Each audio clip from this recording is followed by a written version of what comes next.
ओम शांति। ओम शांति।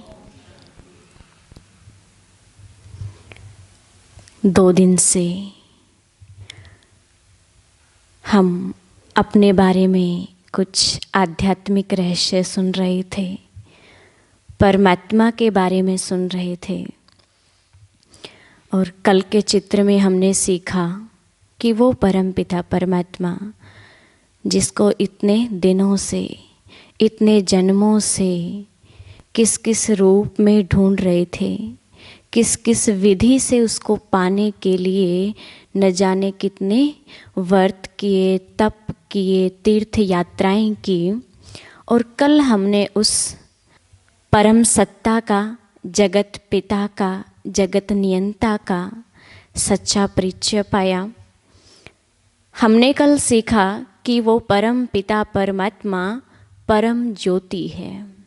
जैसे हम आत्मा ज्योति हैं, हम आत्मा पॉइंट ऑफ लाइट हैं, वो परम पिता परमात्मा भी क्या है? पॉइंट ऑफ लाइट है। लेकिन इससे नेक्स्ट अगर बात करें तो एक बात जो हम कहते हैं कि परम पिता परमात्मा कण कण में है, हर जगह विद्यमान है। लेकिन दूसरी तरफ क्या करते हैं? जब पूजा करते हैं तो क्या कहते हैं? हे प्रभु दर्शन दो। कोई दुख की घड़ी आती है तो हमारा मुंह ऊपर की तरफ होता है और हम कहते हैं हे नीली छतरी वाले रक्षा करना। तो ये बात सिद्ध करती है कि जब हमारा मुंह ऊपर की तरफ जा रहा है, हम उसको बुला रहे हैं, तो इसका अर्थ वो यहाँ नहीं है। तो फिर वो रहता कहाँ है? अभी गीत में हम सुन रहे थे, ना कण कण में ना पत्थर में तेरा धाम परम आसमान है, तू ही तो शक्तिवान है। तो जब वो परम पिता परमात्मा परम है, ऊंच है, तो जो उसका रहने का स्थान है वो भी तो ऊंचा होगा, वो भी तो परम होगा। इतना ऊंचा परम पिता वो क्या कण कण में हो सकता है? नहीं। तो वो परम पिता परमात्मा संपूर्ण ब्रह्मांड का मालिक, इस ब्रह्मांड में 3 लोक हैं जिनका वर्णन हम शास्त्रों में आज तक सुनते आए हैं।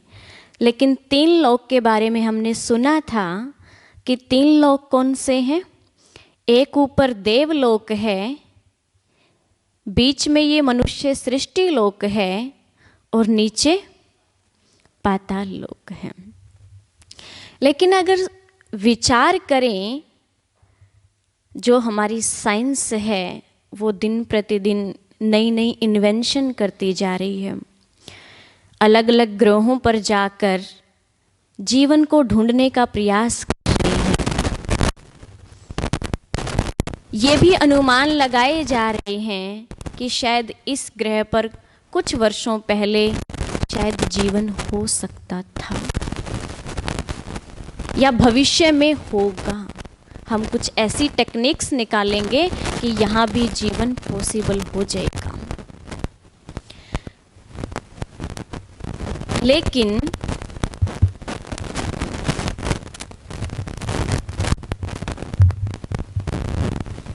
जब हम रिसर्च करने के लिए इतना ऊपर जा रहे हैं, ऊपर जीवन ढूंढ रहे हैं, अगर नीचे कोई लोक होता, नीचे कोई जीवन होता, तो क्या हम नीचे नहीं जाते? हमारी साइंस नीचे रिसर्च नहीं करती कि नीचे जीवन है या नहीं? लेकिन आज तक ऐसा कोई तथ्य सामने नहीं आया। हम ऊपर जा रहे हैं, हम कभी नीचे गए हों और नीचे से किसी जीवन या किसी जीवित व्यक्ति के या किसी दुनिया के कोई प्रमाण मिले हों। मिला है तो सिर्फ क्या?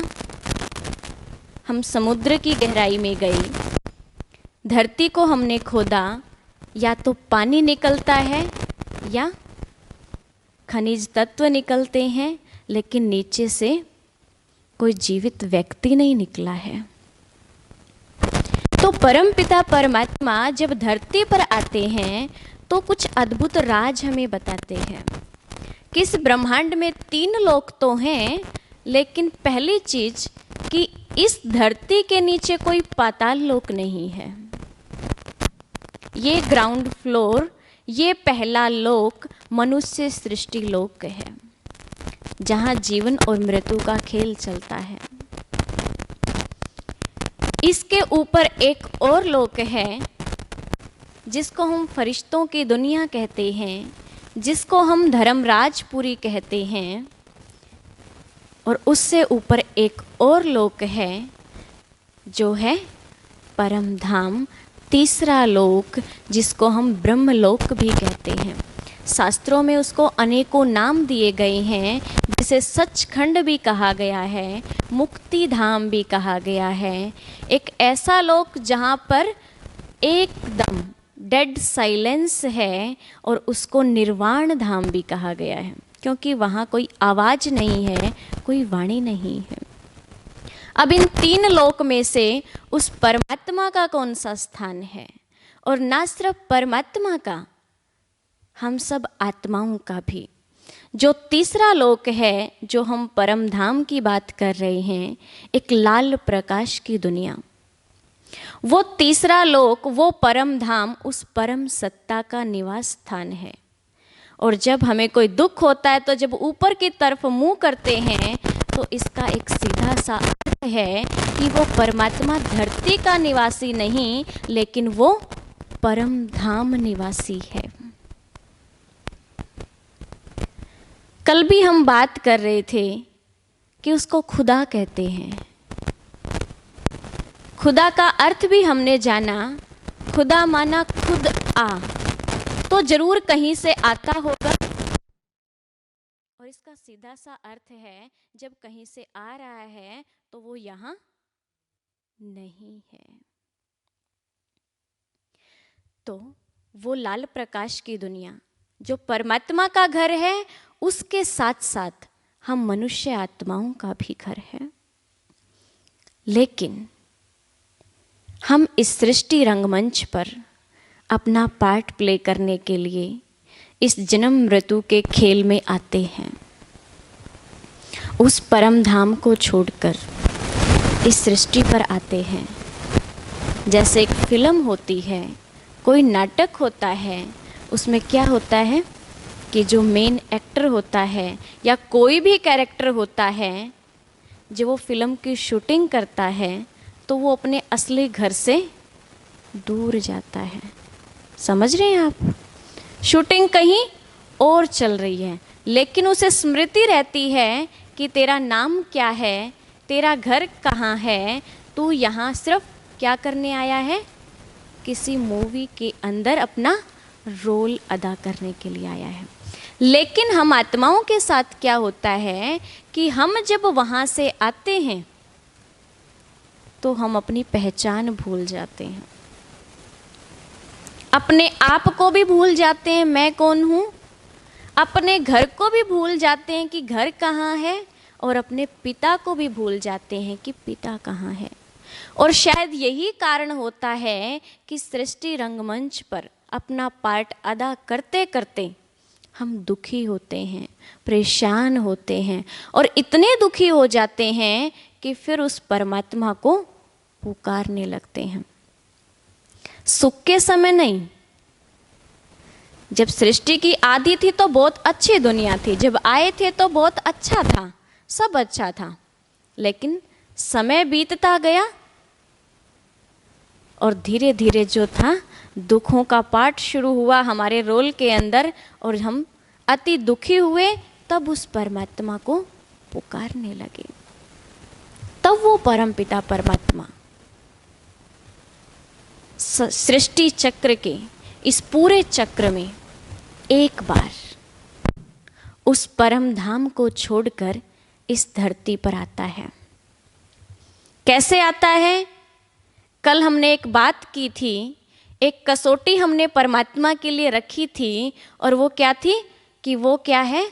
सर्वोपरि, यानी वो जन्म मरण के चक्र से क्या है, परे है। तो फिर वो धरती पर आता कैसे है? दूसरी चीज, एक और क्वेश्चन इसके साथ उत्पन्न होता है। एक तरफ हम कहते हैं कि परमपिता परमात्मा निराकार है। कल हमने ये बात अच्छी तरह से 5 कसौटियां रखकर हमने इस बात को सत्य सिद्ध किया कि परमात्मा निराकार है।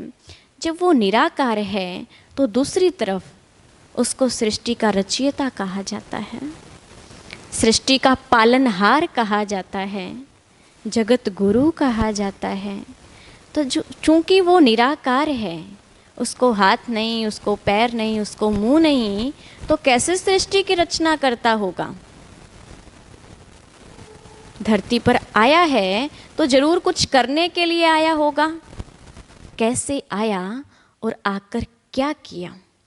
आज का जो हमारा चैप्टर है वो है परमात्मा और उसके दिव्य कर्तव्य। साधारण नहीं, दिव्य कर्तव्य। क्योंकि भगवान है, कोई मनुष्य नहीं है, तो उसके जो कर्तव्य हैं, जो उसके काम हैं, वो भी तो मनुष्यों से अलग होंगे। जब उसका रूप अलग है, उसकी पहचान अलग है, तो उसका काम भी क्या होगा? कुछ विशेष होगा ना, कुछ अलग होगा ना। तो वो परमात्मा, निराकार परमात्मा इस धरती पर आता है, माँ के गर्भ के द्वारा जन्म नहीं लेता, बल्कि उसका अवतरण होता है। अब अवतार किस रूप में लेता है वो बात करें तो हम आज तक सुनते आए थे कि परमात्मा ने 24 अवतार लिए, कछमछ अवतार लिए। अनेकों अवतारों के नाम हैं, जिसमें से मुख्य वर्णन आता है कि कछुए के रूप में परमात्मा धरती पर आया, मगरमच्छ के रूप में परमात्मा धरती पर आया। लेकिन एक हम कॉमन बात करें आपस में और थोड़े से अपनी बुद्धि का प्रयोग करके बात करें, हमने परमात्मा को क्यों बुलाया? क्यों बुलाया था? दुखों के कारण, और किसी का कोई अलग कारण? परेशान थे, क्या चाहिए था उससे? सुख शांति चाहिए थी, इसके लिए पुकार रहे थे ना। अब जरा सोचिए, अगर वो परमात्मा जिसको हम इतने टाइम से बुला रहे थे वो मगरमच्छ के रूप में आ जाए, पहचान सकेंगे? इतने सारे समुद्र हैं, इतनी सारी नदियां हैं, उनमें हजारों मगरमच्छ होंगे, किस में आया है पहचान सकेंगे? नहीं। किसी कुत्ते बिल्ली के रूप में आ जाए, क्या उसकी भाषा को समझ सकेंगे कि वो क्या सुनाना चाहता है, हमसे क्या कहना चाहता है? नहीं समझ सकते। इसीलिए सत्यनारायण की कथा शायद आपने सुनी होगी, उसमें कहते हैं कि भगवान एक बूढ़े ब्राह्मण के तन में आया। परमात्मा जो निराकार है, जिसको अपना मुख नहीं है, उसे बोलने के लिए एक शरीर का आधार चाहिए। लेकिन शरीर ऐसा एक साधारण मानव का, क्योंकि हमने दुखी होकर उसको बुलाया था। और दुखों को कम करने के लिए क्या करते हैं? किसी व्यक्ति को कोई परेशानी है, दुख है, अगर वो किसी व्यक्ति के साथ अपना दुख, अपने दोस्त के साथ अपना दुख साझा करता है, तो क्या करता है? अपनी सुनाता है और सामने वाले की सुनता है। तो परमात्मा भी हमारी सुनने के लिए और अपनी सुनाने के लिए ऐसे रथ का आधार लेता है कि जो हमारी भाषा को समझ सके और अपनी भाषा में हमें समझा सके। और हमें तो मनुष्यों की ही भाषा आती है, और भाषा में भी जो भाषा कॉमन है, हिंदी भाषा। एक ऐसी भाषा का प्रयोग परमात्मा करता है, इसीलिए वो एक मनुष्य तन का आधार लेता है। अब मनुष्यों में भी किस तन का आधार? अब इतने सारे करोड़ों की जनसंख्या है, उसमें से किसका आधार लिया होगा? तो हम एक सच्ची घटना, एक सच्ची कहानी सुनते हैं। आप सामने फ़ोटो देख रहे हैं और वैसे भी जब आप एंट्री करते हैं तो ब्रह्मा कुमारीज के किसी भी सेंटर पर आप जाएंगे तो सामने आपको जो फ़ोटो लगी हुई है, इस फ़ोटो को आप देखते होंगे। बहुत सारे लोग जब आते हैं, फर्स्ट टाइम आते हैं, तो उनका क्वेश्चन होता है, क्या ये आपके गुरु हैं? लेकिन नहीं, आज हम इस महान विभूति की कहानी सुनते हैं जिसके तन का आधार परमात्मा ने लिया। बात है 1875 की, जब दादा लेखराज जी का जन्म सिंध हैदराबाद में हुआ। ये फोटो दादा लेखराज जी की है। सिंध हैदराबाद के रहने वाले थे। एक बहुत ही साधारण परिवार से थे, लेकिन बचपन में ही माता पिता का जो साया था वो सिर से उठ गया था, तो अपने बाकी परिवार के साथ रहते थे। अपने जीवन में पढ़ाई की, बहुत मेहनत की, पारिवारिक जो व्यवसाय था, दुकान थी राशन की, अपने चाचा जी के साथ उस राशन की दुकान पर बैठते थे। व्यापार का काम सीखा, धीरे धीरे बड़े होते गए। जीवन में संघर्ष करते करते एक वक्त ऐसा आया जब ये हीरे जवाहरात के व्यापारी बन गए। वो समय जब भारत अंग्रेजी शासन का गुलाम था, उस समय दादा लेखराज जी जो थे वो हीरे जवाहरात के व्यापारी थे, और कोई छोटे मोटे व्यापारी नहीं, एक प्रसिद्ध जाने माने बड़े बड़े राजाओं महाराजाओं के साथ कॉन्टेक्ट थे। विदेशों तक इनके जो जेवरात थे उनकी बिक्री होती थी। और अपने जीवन में इतना सब कुछ हासिल करने के बाद भी, इतनी सफलता पाने के बाद भी भक्ति भावना कूट कूट कर भरी हुई थी। गृहस्थी बने, शादी हुई, 5 बच्चे भी थे। जीवन के अंदर किसी भी चीज की कोई कमी नहीं थी, किसी भी चीज की, ना संपत्ति की थी, ना तंदुरुस्ती की थी, ना किसी परिवार में किसी सदस्य की कोई कमी थी। हर चीज की भरपूरता थी, लेकिन मन एक खोज में था कि मुझे उस परमात्मा को पाना है, एक बार उसके दर्शन करने हैं। और भक्ति भावना इतनी कूट कूट कर भरी थी कि उस भगवान को पाने के लिए अपने जीवन में 13 गुरु किए। इतना ही नहीं, श्री नारायण जी के बहुत बड़े भक्त थे। एक फोटो अपनी जेब के अंदर रखते थे, एक फोटो अपने तकिए के नीचे रखते थे, और घर में और मंदिर में तो अनेकों ही फोटो लगी हुई थी। लेकिन इतना कुछ करने के बाद भी जो चाहना थी वो पूरी नहीं हुई। बात 1936 की है। बाबा के घर यानी दादा लेखराज जी के घर सत्संग चल रहा था। उनके पोते का जन्मदिन था और उन्होंने उस मौके पर अपने गुरुजी को अपने घर बुलाया हुआ था। सत्संग चल रहा था और उस दिन एक विचित्र घटना घटती है। पहले क्या होता था कि दादा लेखराज जी जब भी सत्संग में बैठकर गुरुजी का प्रवचन सुनते थे, कभी भी सत्संग के बीच से नहीं उठते थे। आधी रात को अगर गुरु ने बुला लिया तो काल का बुलावा समझकर चले जाते थे। लेकिन उस दिन सत्संग चल रहा था और दादा लेखराज जी सत्संग के बीच से उठ गए, उठकर कमरे में चले गई। अब ये जो दृश्य था सबको एक चौंकाने वाला था। तो जो उनकी पुत्र वधू होती है वो दादा के पीछे पीछे जाती है कि आज दादा को हो क्या गया। आज तक तो वो कभी भी सत्संग के बीच से ऐसे उठे ही नहीं थे, क्योंकि सत्संग के बीच से उठना वो अपने गुरुजी का अपमान समझते थे। जब वो देखती है जिस कमरे के अंदर दादा लेखराज जी बैठे थे, पूरा कमरा लाल प्रकाश का भरा हुआ था। मुख से कुछ शब्द निकल रहे थे, निजानंद स्वरूपम शियो अहम प्रकाश स्वरूपम शियो अहम।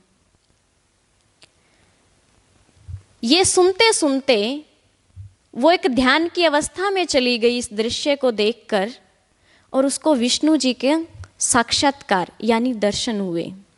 कमरे के अंदर विष्णु जी को उन्होंने देखा, बड़ी शांति की अनुभूति हुई, समझ कुछ भी नहीं आया, चुपचाप आकर सत्संग के बीच में बैठ गई। सत्संग पूरा हुआ, दादा लेखराज जी भी कमरे से उठकर सत्संग के बीच में आए, गुरुजी से मिले और गुरुजी को कहा, आज मैं धन्य धन्य हो गया। आपने जो लीला दिखाई है, आज जो मैंने उस परम शांति का अनुभव किया है, आज तक कभी नहीं किया। लेकिन गुरुजी हैरान थे कि आप जिस लीला की बात कर रहे हो, मैंने तो ऐसा कोई भी लीला दिखाई नहीं है। जिसकी आप बात कर रहे हो, मैं उस विषय के बारे में कुछ जानता ही नहीं हूं। अब इतना सुनने के बाद तो मन में एक और कौतूहल मच गया, आखिर ये था क्या। उसके बाद मन एकांत को पसंद करने लगा, घर बिजनेस से भी थोड़ा थोड़ा मन उठने लगा। आखिर वो चीज़ क्या थी, और उसकी खोज में कभी कभी बाबा घर से दूर कश्मीर की पहाड़ियों पर चले जाते थे। बाबा का जो बिजनेस था ना, वो सिर्फ सिंध हैदराबाद में था, बल्कि कोलकाता में और बॉम्बे में भी था, कराची में भी था। इतना चलते चलते अचानक एक पाठ शुरू हुआ और दादा लेखराज जी अपने घर के अंदर सत्संग करने लगे, गीता पाठ करने लगे। सत्संग को सुनने के लिए आसपास के बहुत सारे भाई बहन आने लगे, और उस सत्संग की सबसे अद्भुत बात ये थी कि जो उस सत्संग में आता था वो गहरी शांति की अनुभूति तो करता ही था, लेकिन वो इस देह की दुनिया को भूलकर एक अलौकिक दुनिया की अनुभूति करता था। कभी कभी किसी को स्वर्ग के दर्शन होते थे, किसी को परियों के दर्शन होते थे, किसी को श्री कृष्ण जी के दर्शन होते थे। और ये समाचार जो था पूरे शहर के अंदर फैल गया कि जब दादाजी के घर जो सत्संग होता है वो बड़ा विचित्र है, उसमें परम शांति मिलती है। लेकिन कौन सी शक्ति कार्य कर रही थी उस समय, दादा लेखराज जी को भी ये नहीं पता था। करते करते 6-8 महीने बीत गए। बात 1937 की है। एक दिन एकांत की अवस्था में दादा लेखराज जी बैठे थे। बैठे बैठे ध्यान में चले गए और पुरानी कलयुगी दुनिया के महाविनाश का साक्षात्कार हुआ। चारों तरफ हाहाकार मची हुई है, बड़ी बड़ी बिल्डिंग्स गिर रही हैं, मार काट चल रही है, रक्त की नदियां बह रही थी। जब इस दृश्य को देखा तो ध्यान की ही अवस्था में एकदम घबरा गए और मुख से शब्द निकले, बस करो, मैं ये नहीं देख सकता। तभी बाबा को एक बहुत सुंदर स्वर्गिक दुनिया के दर्शन होते हैं। चारों तरफ शांति है, एक दूसरे में भाईचारा है, शेर बकरी एक घाट पर पानी पी रही है, ऐसी मनमोहक दुनिया। और दादा लेखराज जी के कानों में आवाज पड़ी, ऐसी दुनिया की तुम्हें स्थापना करनी है। कहा, मैं कैसे कर सकता हूं? उस परम शक्ति की आवाज थी, करना तो मुझे है, तुम्हारे तन का आधार चाहिए। वो परम शक्ति निराकार शिव परमात्मा की आवाज थी जो इस पुरानी दुनिया को, इस कांटों के जंगल को फूलों का बगीचा बना देते हैं। और इसीलिए भक्ति में उसका एक नाम बबुलनाथ, यानी जो कांटों को फूल बनाता है, उस नाम से पुकारा जाता है।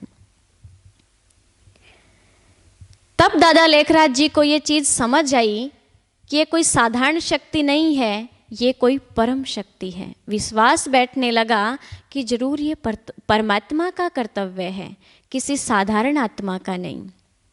उस दिन से निश्चय किया कि जब ये मेरा तन भगवान का हो गया तो मेरी जो प्रॉपर्टी है, मेरा जो धन है, वो भी मेरा नहीं है, वो भी उस भगवान का हो गया। तो सत्संग में आने वाली जो 5 माताएं बहनें थी,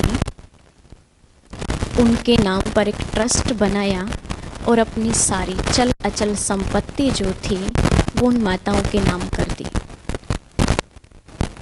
बिजनेस को वाइंड अप किया, पार्टनर के साथ जो भी था वो सारा समेटी करके, और जितना भी शेयर था, जितना भी धन से आया, जो भी बाबा की और भी प्रॉपर्टी थी, वो सारा उन माताओं के नाम कर दिया। तन भगवान का है तो ये धन भी भगवान का है। एक और बात, ऐसा नहीं है कि बच्चे नहीं थे, लेकिन उन्होंने ये चीज कही कि ये परमात्मा का जो कर्तव्य चल रहा है, ये नई दुनिया को नई दुनिया बनाने का चल रहा है।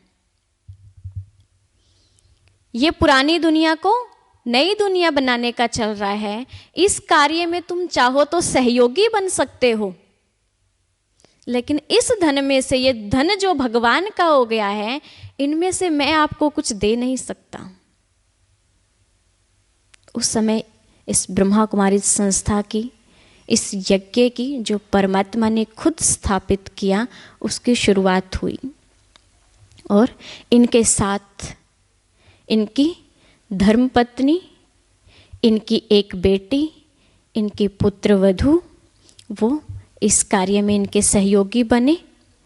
और उसके साथ साथ जो सिंध हैदराबाद के बहुत सारे भाई बहन थे, करीबन 350 भाई बहन, जिन्होंने अपना जीवन इस यज्ञ में समर्पित किया।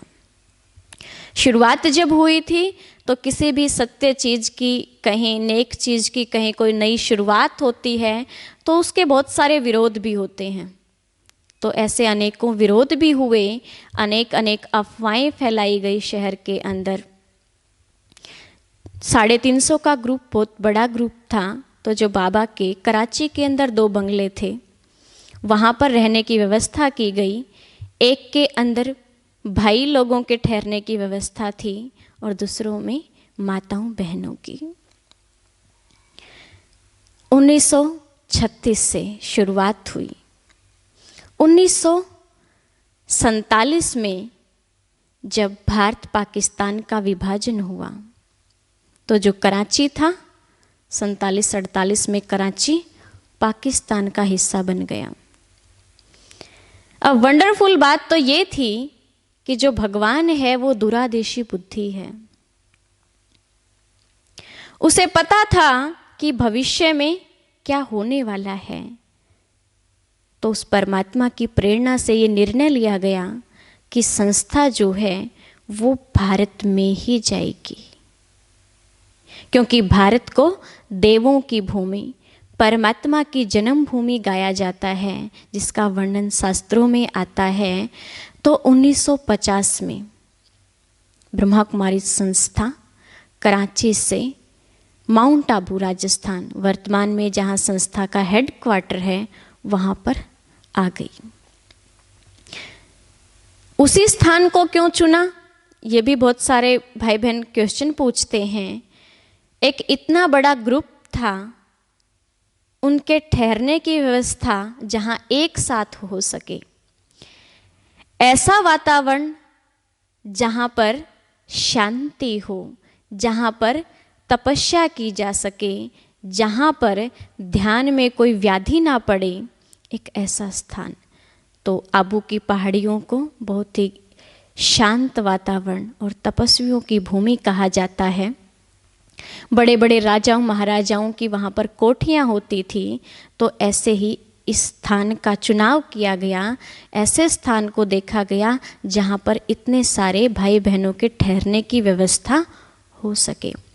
1950 में संस्था भारत आई।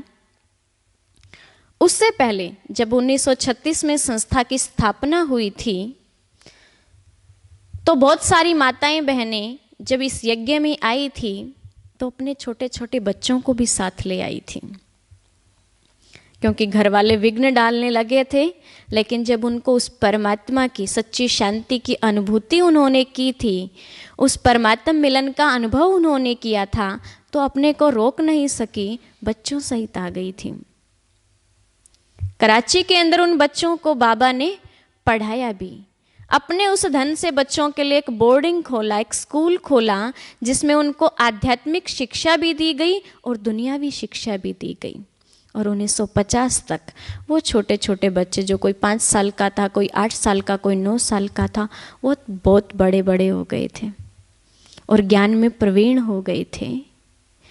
आध्यात्मिक बल, योग बल उनके अंदर आ गया था।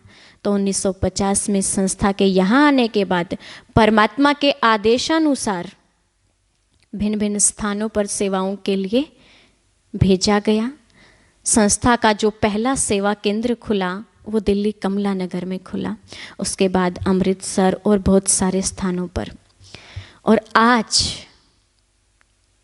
सिर्फ भारत ही नहीं, विश्व के 144 देशों में ब्रह्मा कुमारी संस्था की शाखाएं हैं।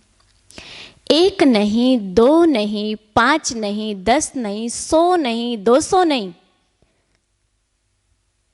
9,500 सेवा केंद्र, रजिस्टर्ड सेवा केंद्र। 1 शहर नहीं, 2 शहर नहीं, भारत के हर शहर में। और अब तो छोटे छोटे गांव के अंदर भी। 1 नहीं, 2 नहीं, लाखों भाई बहन प्रतिदिन उस परमात्म ज्ञान को सुनते हैं, और ना सिर्फ सुनते हैं, जीवन में धारण करके अपने जीवन को परिवर्तन किया है, अपने जीवन को सुख शांति से भरपूर किया है। हजारों की संख्या में हमारे जैसे समर्पित भाई बहन इस कार्य में सहयोगी बनकर इस संस्था को आगे बढ़ा रही है। तो 350 से आज ये वट वृक्ष इतना बड़ा फैला हुआ है। ब्रह्मा कुमारी संस्था वर्ल्ड की फर्स्ट ऑर्गेनाइजेशन है जो इतने लॉन्ग टाइम से 87 ईयर्स से, जो आप सामने बोर्ड भी देख रहे हैं, 87वीं त्रिमूर्ति शिव जयंती अभी हमने सेलिब्रेट की है, कि 87 वर्षों से निर्विघ्न रूप से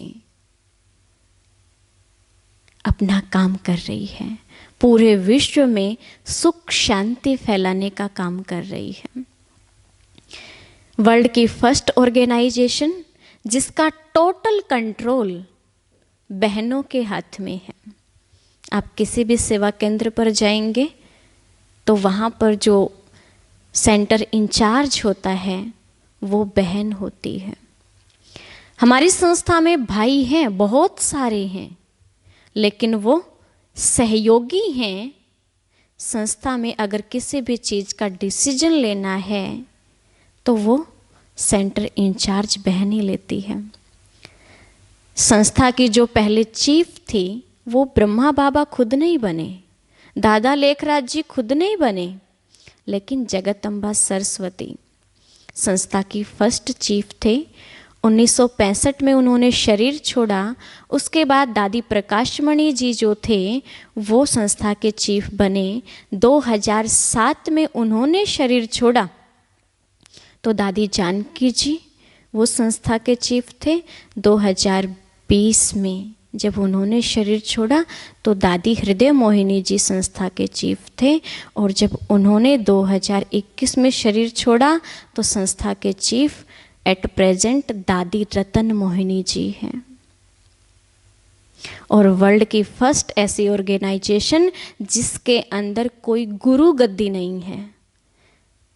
हम जो फोटो सामने देख रहे हैं हम उनको गुरु नहीं कहते हैं, परमात्मा ने उनके तन का आधार लिया और उनका नाम रखा ब्रह्मा, क्योंकि गायन आता है कि ब्रह्मा के द्वारा सृष्टि रची गई, ब्रह्मा के मुख से ब्राह्मण पैदा हुए, ऐसा वर्णन आता है। तो परमात्मा ने उनका नाम रखा ब्रह्मा, उनके द्वारा नई सृष्टि स्थापना का कार्य किया। वो कोई गुरु नहीं है, सामने इसलिए रखा कि हम सब के लिए एक उदाहरण, कि एक गृहस्थी होते हुए भी उस परमात्मा में कितना प्रेम और निष्ठा कि एक आदेश से अपना सब कुछ उसको समर्पित कर दिया। अनेकों बाधाओं को, अनेकों परीक्षाओं को पार करते हुए भी जो परमात्म कार्य था उसको रुकने नहीं दिया। एक छोटी सी शुरुआत से और आज एक वट वृक्ष जो बना हुआ है ब्रह्मा कुमारी संस्था का, इतनी आगे तक लेकर गए, तो उसके लिए ये विशेष आत्मा पूजन योग्य है, गायन योग्य है, एक आदर्श है। इसीलिए हमारी संस्था में इनका फोटो सामने रखा जाता है, क्योंकि ये ना होते तो शायद संस्था इतनी आगे तक ना जाती। बहुत बलिदान, बहुत कुर्बानी रही है। हमारी संस्था की एक बुक है, जीवन को पलटाने वाली अद्भुत कहानी, जिसमें संस्था का संपूर्ण परिचय है। उस परिचय के साथ साथ क्या क्या विघ्न, क्या क्या परीक्षाएं संस्था में दादा लेखराज जी के सामने यानी ब्रह्मा बाबा के सामने आई, उसका संपूर्ण वर्णन है। उसको आप पढ़ेंगे तो आपको बहुत गहराई से जानने को मिलेगा। तो पहली बात हम कर रहे थे कि परमात्मा जब धरती पर आता है तो करता क्या है, तो उसकी हम बात की शुरुआत हमने की थी कि वो एक साधारण मानव तन का आधार लेता है। कहते हैं कि धरती पर भागीरथ गंगा लेकर आया, जिस गंगा ने अनेक पतितों को पावन बना दिया। आध्यात्मिक रहस्य कहता है भागीरथ कौन?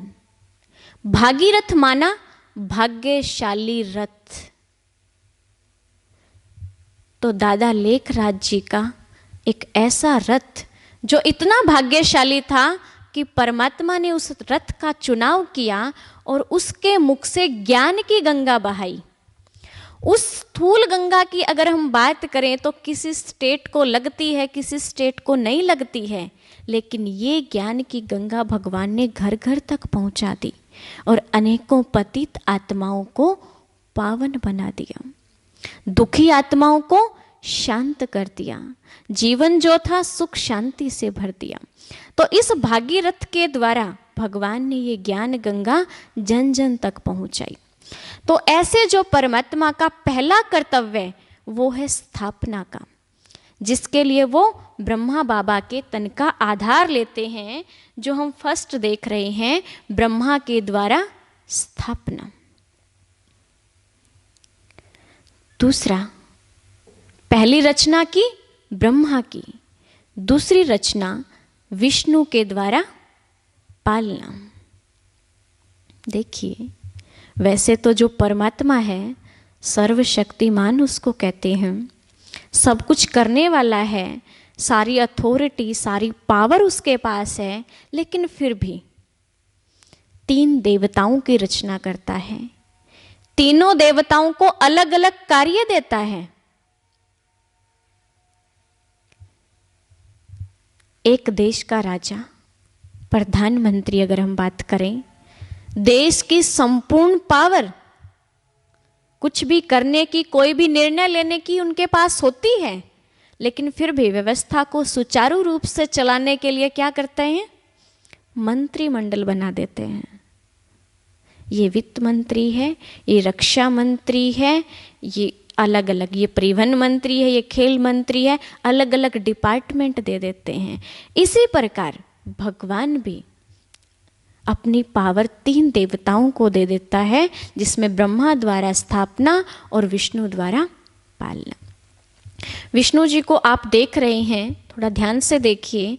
ऐसी फोटो आपने पहले भी बहुत जगह देखी होगी विष्णु जी की, जिसमें विष्णु जी को चतुर्भुज दिखाया है। 4 भुजाएं दिखाई हैं और चारों में कोई ना कोई अलंकार दिखाया है। अब जब स्थापना हो गई तो स्थापना के बाद उस स्थापना की जो सृष्टि रची है उसकी पालना के लिए भी कोई चाहिए, तो उसकी पालना के निमित्त विष्णु जी को दिखाते हैं। लेकिन एक और आध्यात्मिक रहस्य परमात्मा हमारे सामने स्पष्ट करते हैं, विष्णु कौन? स्थापना सत्युगी दुनिया की हो रही है तो उस सत्युगी दुनिया की पालना कौन करेगा? क्योंकि परमात्मा तो सुख दुख से न्यारा है, वो तो सुख में भी नहीं आता। तो वो सत्युग को जब सत्युग की रचना करता है, स्थापना करता है, तो श्री लक्ष्मी और श्री नारायण जो स्वर्ग के यानी सत्युग के महाराजा महारानी होंगे, उनको ये दिव्य कर्तव्य सौंप देता है। और इसीलिए विष्णु जी को जो चतुर्भुज दिखाया है वो श्री लक्ष्मी और श्री नारायण जी का कंबाइंड स्वरूप दिखाया है, यानी 2 हाथ लक्ष्मी के और 2 हाथ श्री नारायण जी के। वर्तमान में अगर हम देखें, किसी भी देश को चलाना है, किसी राज्य को चलाना है, तो सिर्फ एक पद होता है, चाहे वो महिला है चाहे पुरुष है। मुख्यमंत्री है, प्रधानमंत्री है, देश को चलाने के लिए उसका परिवार है नहीं है उससे कोई मतलब नहीं होता, वो एक सिंगल पर्सन होता है। लेकिन सत्युग की जो एक पालना का कहें या सत्युगी राज्य के संचालन की अगर बात करें तो दोनों पद समान होते हैं। महाराजा और महारानी दोनों मिलकर प्रजा की संचालन भी करते हैं, उनकी पालना भी करते हैं। क्योंकि सत्युगी दुनिया बहुत श्रेष्ठ दुनिया है तो वहां किसी प्रकार का भेदभाव नहीं होता। पालना शब्द क्यों आता है? क्योंकि एक अपना बच्चा समझकर अपनी प्रजा की जो है पालना करते हैं। तो दूसरा काम दिया गया विष्णु जी को। अब देखिए विष्णु जी की राजधानी की विशेषताएं उसके चारों हाथों में दिखाई गई हैं। पहले हाथ में दिखाया है, क्या दिखाया है? कमल पुष्प दिखाया है। कमल पुष्प लगभग आपने देखा होगा सभी देवी देवताओं के साथ दिखाया जाता है। किसी के हाथ में दिखाया जाता है, किसी का आसन दिखाया जाता है। और किसी महान व्यक्तित्व की अगर बात करें तो क्या कहते हैं? कमल मुख, कमल नयन, कमल चरण, कमल के साथ उनकी तुलना की जाती है। क्यों कमल इतना श्रेष्ठ माना जाता है? फूलों का राजा तो गुलाब होता है, लेकिन गुलाब नहीं, कमल का वर्णन आता है, कमल का गायन आता है। क्यों? क्योंकि कमल पुष्प जो होता है आपने देखा होगा कीचड़ के अंदर उगता है। जहाँ पर बहुत सारा कीचड़ हो, उस कीचड़ में, उस दलदल में कमल का फूल उगता है। जितने भी उसके नीचे आपने देखे होंगे डंडी है, डोडियाँ हैं, वो सब कीचड़ में लथपथ होती हैं। लेकिन जो फूल होता है ना, जो फूल होता है उसके ऊपर कीचड़ की एक बूंद भी नहीं होती, एक बूंद भी। इसीलिए उस कमल पुष्प को पवित्रता का प्रतीक माना जाता है कि कीचड़ के अंदर रहते भी क्या है, उससे न्यारा है, कीचड़ से न्यारा है और दिखने में सबको कितना प्यारा लगता है। तो न्यारे और प्यारेपन की जो विशेषता है, जो पवित्रता की विशेषता है, वो कमल पुष्प में होती है और वो देवताओं के साथ दिखाया जाता है। हमें उस सत्युगी दुनिया में आना है तो एक मुख्य विशेषता कमल पुष्प से सीखना होगा कि रहना अभी इसी संसार में है, इसी पुरानी दुनिया में है, लेकिन क्या करना है? एक अभ्यास उनके बीच रहते, उनकी बातों का, उनके वाइब्रेशन का हमारे ऊपर कोई प्रभाव ना आए। गलत बोल रहे हैं, गलत कर रहे हैं, उनका प्रभाव ना आए, ऐसा न्यारापन। और जब ऐसे न्यारे होते जाएंगे तो उस प्रभु के प्यारे होते जाएंगे, और जो प्रभु प्रिय होता है वो लोकप्रिय अपने आप बन जाता है। दूसरा अलंकार दिखाया है शंख। शंख की ध्वनि आपने शायद सुनी होगी, बहुत सुरीली होती है, बहुत मीठी होती है। हमें भी क्या करना है, उस विष्णु की राजधानी यानी सतयुग में आने के लिए इस अलंकार को धारण करना है, यानी अपने मुख से क्या करनी है, शंख ध्वनि। ऐसा नहीं है कि कोई स्थूल का शंख बजाना है, नहीं, लेकिन अपने मुख को ऐसा मीठा बनाना है कि इस मुख से सिर्फ ज्ञान युक्त बातें निकलें, कोई व्यर्थ की बातें, फालतू बातें, नेगेटिव बातें इससे ना निकलें, सिर्फ ज्ञान युक्त और मधुर। तीसरा अलंकार दिखाया है सौदर्शन चक्र। इसके बारे में तो आपने सुना होगा। क्या कहते हैं, श्री कृष्ण जी ने सौदर्शन चक्र घुमाया और असुरों की गर्दन उतार दी। लेकिन देवताओं की महिमा में हम तो गाते हैं कि देवता 16 कला संपूर्ण, संपूर्ण निर्विकारी, अहिंसा, परमो धर्म। तो फिर एक देवता हिंसक कैसे हो सकता है, वो किसी का वध कैसे कर सकता है। लेकिन थोड़ा सा डीप हम समझें, आध्यात्मिक रहस्य जो परमात्मा ने हमें स्पष्ट किया, स्वदर्शन यानी खुद का दर्शन, यानी खुद का दर्शन, सेल्फ चेकिंग, कि मुझे क्या करना है, खुद को चेक करना है, एक चक्र अंदर की तरफ घुमाना है। वास्तव में मैं क्या हूं, क्या मुझे बनना है, क्या मेरा लक्ष्य है, क्या उस लक्ष्य प्राप्ति के लिए जो मैं कर रही हूं वो सफिशिएंट है। दूसरी चीज, आज तक कोई भी वाद विवाद होता है, सामने वाले पक्ष को हमेशा हम गलत मानते हैं, हम सही हैं। लेकिन जब आप कभी भी कोई बात हो, आप डीप साइलेंस में जाना, अंदर की तरफ जाना, खुद का विश्लेषण करना, सेल्फ चेकिंग करना, उसमें बहुत सारी गलतियां हमारी भी निकलेंगी, बहुत सारे अवगुणों का पता चलेगा, और जब पता चलेगा तभी चेंज आएगा। चेकिंग से ही चेंज आएगा। आज तक बदलाव क्यों नहीं आ रहा, सेम सेम क्यों चल रहा है, क्योंकि हमने कभी चेकिंग ही नहीं की है। और जब चेकिंग करेंगे तो जो अंदर असुर बैठे हैं ना, अंदर जो विकार बैठे हैं, उनका गला उतर जाएगा, वो बुराइयों को निकालना सहज हो जाएगा। फिर दिखाते हैं चौथा अलंकार। क्या दिखाया है, गदा दिखाई है। आपने देखा होगा गदा जो है वो शक्ति का प्रतीक होती है। जितने भी बलशाली देवता हुए हैं, योद्धा हुए हैं, उन सब के साथ गदा दिखाते हैं। जैसे हनुमान जी के साथ दिखाई गई है, भीम के साथ दिखाई है, बाली को, सुग्रीव को, यानी जो शक्तिशाली हैं, शक्ति का प्रतीक है। लेकिन हमारी शक्ति क्या है, परमात्मा ने हमें ज्ञान गदा दी है कि युद्ध होगा किससे, विकारों से, अपने आप से।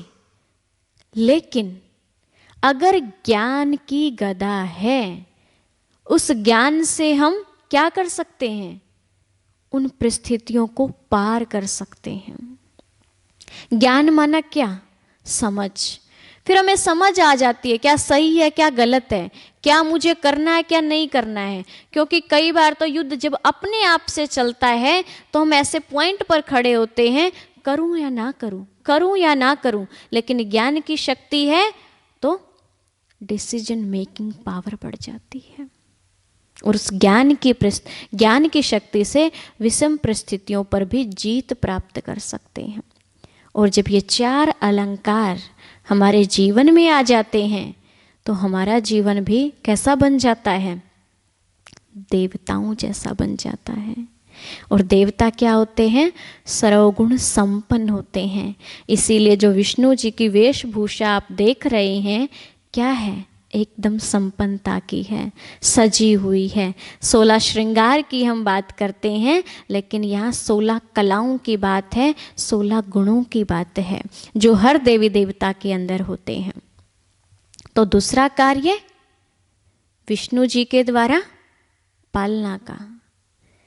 तीसरा क्या दिखाया है? तीसरा, हाँ जी,